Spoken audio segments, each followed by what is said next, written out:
Здраво на сите и добре дојдовте на првото видео во серијалот Програмирам во Python. Во ова видео ќе се посветиме на објаснување некои термини и концепти на тема програмирање,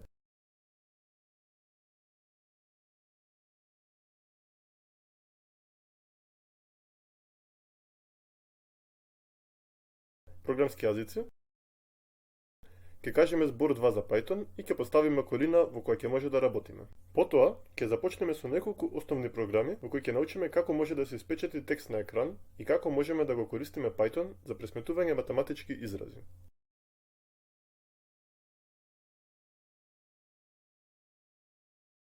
За почеток, да се запознаеме со концептот на програмски јазик.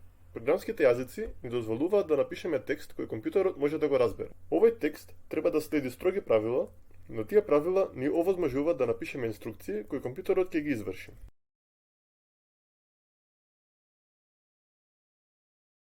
Денес постојат многу различни програмски јазици. Секој од нив има различни предности и недостатоци. Предноста на Python е што е лесен за учење и што има многу широка употреба. Се користи во области од машинско учење и математичка анализа до пишување софтвер за оперативни системи, до пишување веб страници.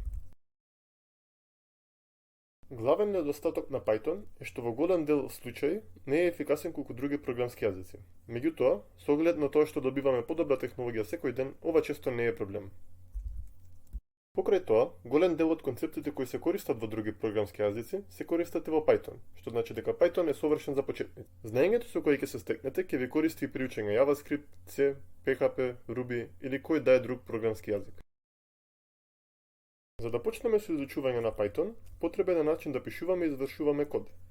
Ова може да го постигнеме со користење развојна околина, програма која ви дозволува да пишувате код и најчесто има многу помагала, и истовремено дава опција да го извршувате кодот. Некои примери за вакви програми се PyCharm, Sublime и Visual Studio Code.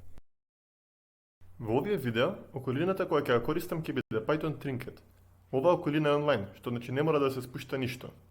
За најголем дел од задачите, ќе може да го користиме Trinket без да креираме профил.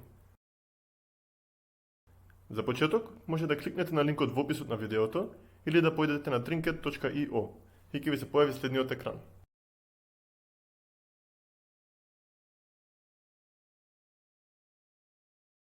На екранот има еден дел каде е напишан код и втор дел каде има неколку кругови. Во моментот нема да го разделуваме напишаниот код, ќе стигнеме и до него за неколку видеа, па може засега да го избришеме. Ќе започнеме со пишување на следната команда. Потоа ќе притиснеме Run. Ќе видиме дека на десниот екран се напиша текстот Hello World. Да видиме што се случи тука. Командата print е функција. Таа на екранот ќе го напише текстот што е меѓу заградите. Меѓутоа гледаме дека покрај текст имаме и наводници. Ова му кажува на Python дека треба да се напише текст. Секогаш кога треба да има текст, мора да ставиме и наводници. Што ако сакавме да напишеме бројка? Тогаш можеме и без наводници. Ова само ја печати петката. Покрај тоа на овој начин може да решаваме математички задачи. Океј, супер. Вака може да користиме Python за решавање равенки. Што ако сакаме да напишеме и текст и бројка?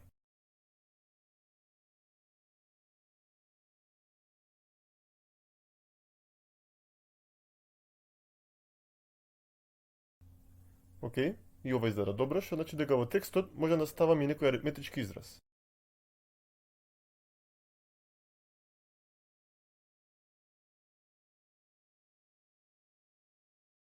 Добро, нешто изгледа не е во ред. Ако сакате, паузирајте го видеото тука и пробајте да одговорите. Зошто не се пресмета математичкиот израз?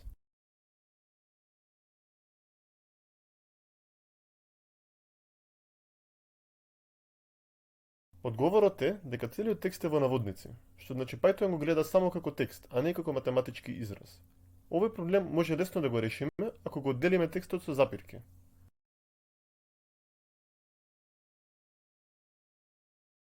Кога пишуваме текст со print, може да додадеме повеќе вредности ако сите ги одделиме со запирки.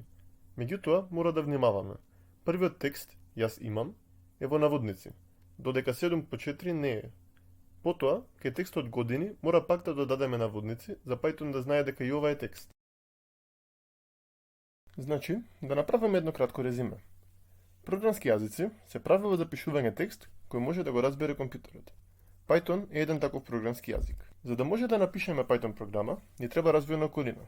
Во случајов тоа е Python Trinket. Во Python, за пишување текст на екран, ја користиме командата print.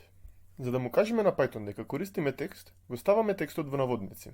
Во Python може да пресметуваме математички операции. Доколку се ова е јасно, може да пробаме една задача. Да се напише програма која ќе ги спечете вашето име и презиме, колку години имате и која година сте родени. Потоа, да се спечете текстот "Последниот роден ден ми беше во број на години плюс година на раѓање". Може да го паузирате видеото, да се обидете да ја решите сами задачата и после да го видите решението. Океј, сега ќе го прикажеме решението на задачата и тоа е се за првиот час. Се гледаме на наредното видео.